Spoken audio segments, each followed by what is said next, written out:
Olá! Vamos gravar mais uma sequência dos vídeos para o Laboratório de Geografia e Cartografia LabCart da Universidade Federal de Rondônia, UNIR. Bem, meu nome é Salem Leandro, Sou doutor em Geografia, formado em Geografia, bacharel em Geografia também pela Universidade Federal de Rondônia. Tirei meu mestrado e doutorado também pela Universidade Federal de Rondônia, pelo programa de pós-graduação em Geografia, E nesse breve vídeo que irei apresentar um pouco sobre os estudos de erosão em vertentes.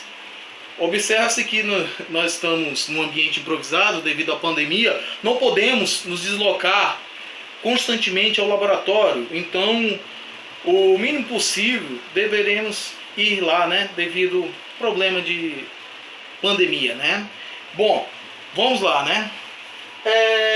Em relação ao estudo de erosão em vertentes, nós temos no relevo 3 formatos básicos de vertentes, apesar que há outras classificações muito mais abrangentes, com maiores formatos, mas no geral as vertentes são classificadas em 3 tipos de formatos, em formatos convexo, retilíneo e côncavo, Detalhe, cada formato de vertente há uma predominância de erosão.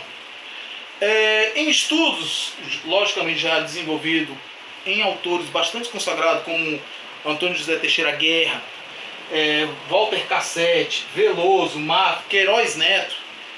Queiroz Neto é um ótimo autor para isso. Bertone Lombardi Neto, Eles destacam que de todos os 3 formatos, a que apresenta o maior potencial erodível seria a vertente no formato côncavo, por apresentar maior declividade de seus formatos. Mas, contudo, isso é algo relativo, pois eles estão destacando apenas a superfície, a parte superficial, não levando em conta todo o processo subsuperficial que ocorre em uma vertente. Bem, isso se deve a um processo muito mais do que físico, mas também envolvendo processos químicos em erosão de solos em vertentes. Se você analisar uma vertente, por mais que ela pode ser vertente no formato convexo, retilíneo ou côncavo, devemos destacar o quê? Que no geral as vertentes sempre apresentam processos maiores de erosão no sopé dela, devido à maior quantidade de matéria orgânica.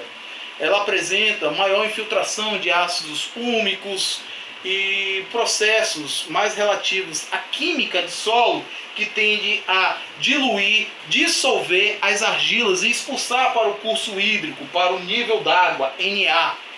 E isso faz com que enfraqueça a resistência do solo e modifique até o próprio solo. Uma coisa bastante interessante que o Queiroz Neto estuda até hoje seria a mudança de vertentes com atossolos no topo para espodossolos no sopé, devido justamente ao empobrecimento, a desagregação e a segregação de argilos minerais, restando apenas as areias. São estudos bastante interessantes de Queiroz Neto. Então você tem um maior potencial erodível no sopé. Contudo, quando você vai subindo, vai a montante da vertente, percebe-se que no meio da vertente você tem um maior fluxo superficial e subsuperficial. E isso é um fator bastante interessante, pois quando devemos avaliar a erosão de vertentes, devemos ter em mente o quê? Você está falando de erosão superficial, na superfície, ou em subsuperfície? Pois são 2 processos independentes que ocorrem paralelo no mesmo momento. Então há algo bastante distinto nisso. Já para o topo da vertente, nós já temos outro processo, que é o maior predomínio de infiltração d'água. Então, para analisar processos erosivos em vertentes, devemos primeiramente avaliar o formato. Que tipo de formato você vai estudar de vertente? Segundo, que tipo de solo nós teremos para analisar? E terceiro, qual é o teu objeto de avaliação? É na superfície da vertente? É em subsuperfície da vertente? Em que local da vertente? Será os topos das vertentes? O meio da vertente? O sopé da vertente? Ou a vertente toda? Vale destacar que a gente não pode avaliar a vertente como um todo. Observe-se, o topo é muito erodível. Você não pode generalizar para toda a superfície inclinada, para toda a vertente. Você não pode. Muitas vezes você tem às vezes um sopé muito erudível e o topo minimamente erudível. Então isso varia ao longo do espaço, né? Você tem uma variabilidade espacial dos atributos, seja eles físicos, químicos e mecânicos da vertente. Devemos então observar muito isso. Qual é o tipo, qual é o seu objetivo, qual é o tipo de foco de estudo, qual é o objetivo a ser avaliado nas erosões. Ok?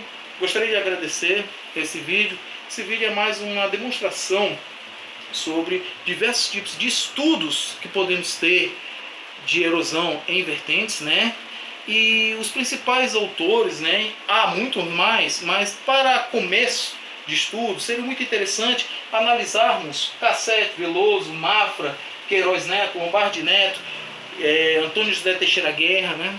São excelentes autores que começam, né, a dar uma introdução ao tipo de análise de erosão de superfície que devemos ter para o conhecimento. Gostaria de agradecer a todos. Até mais.